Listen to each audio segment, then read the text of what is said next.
Watson. Get dressed quickly. There's a cab waiting for us. Why? What's the matter? The Brook Street business. Any fresh news? For God's sake, come at once, P. Trevelyan.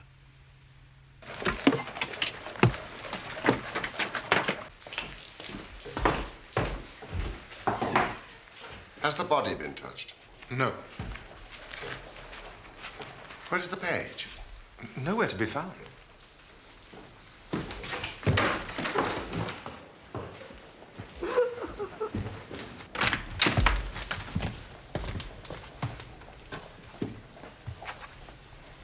Good morning, Inspector. Mr. Holmes, delighted to see you. Now, please take a look. We were just about to take him down.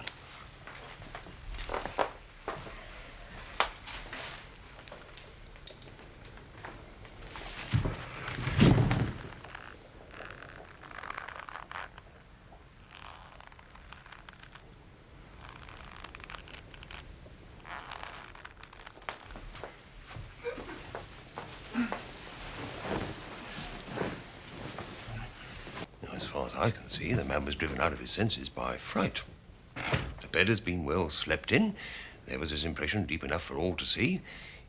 It is about 5 in the morning, you know, that suicides are most common. That would be about the time that he hanged himself.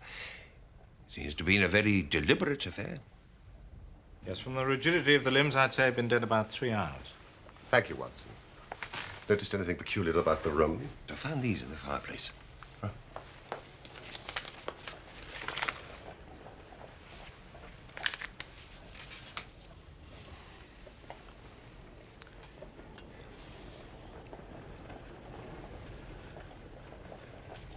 This is Havana.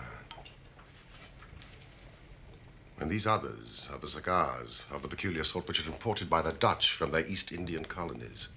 They're usually wrapped in straw, you know, and are thinner for their length than any other brand. I don't suppose you've read my monograph on cigars and cigar ash. Well, No, of course not. Thank you. These have been smoked with a holder, and these without. These have been cut by a not very sharp knife, and these have had their ends bitten off by a set of very excellent teeth. There were 3 men here last night. Good heavens. But nothing was stolen, so what were they doing here? That is what we have to find out. How did they get in? The same way we did, through the front door.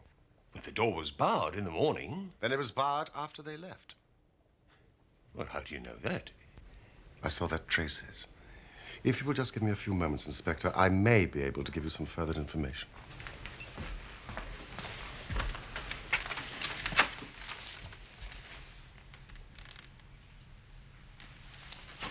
Don't move, Watson.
They entered the hall, the older man first, the younger man second, and the unknown man in the rear.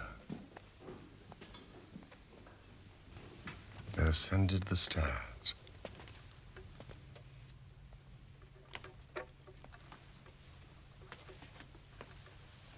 With the help of a wire, they forced the key. Even without the lens, you can see where the pressure has been applied. You know, this matter was so prearranged that it is my belief that they brought with them some sort of block or pulley to serve as a gallows. Oh, yes, a gallows, Inspector. This was a revenge ritual.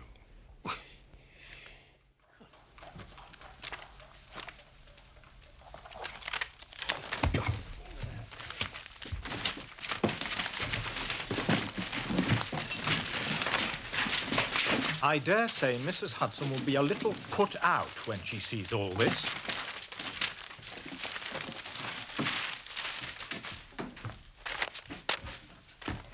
'80. January. February. March. Any good?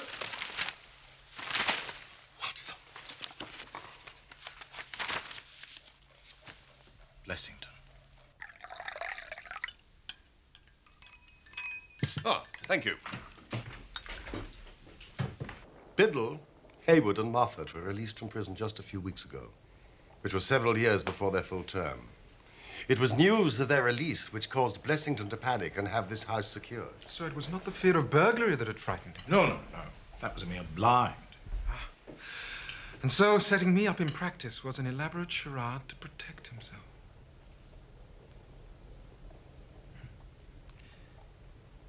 However, wretch as he was still living under the shield of British law. And I have no doubt, Inspector, that we shall see that though that shield may fail to guard, the sword of justice is still there to avenge. What's wrong? Well, it's just that I was going to spend the day writing the case of Dr. Trevelyan while the facts are still fresh. Oh, and you mean... Oh, I understand. Thanks awfully.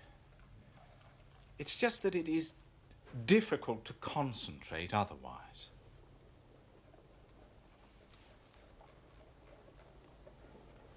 What will you entitle this particular account? I didn't know you were interested in my writing. I am always interested in your choice of titles. Well, I thought I'd call it the Brook Street Mystery.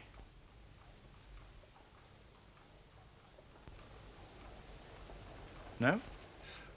Well, I myself would prefer The Resident Patient. But please do not let me influence you. The Brook Street Mystery. No doubt would suffice.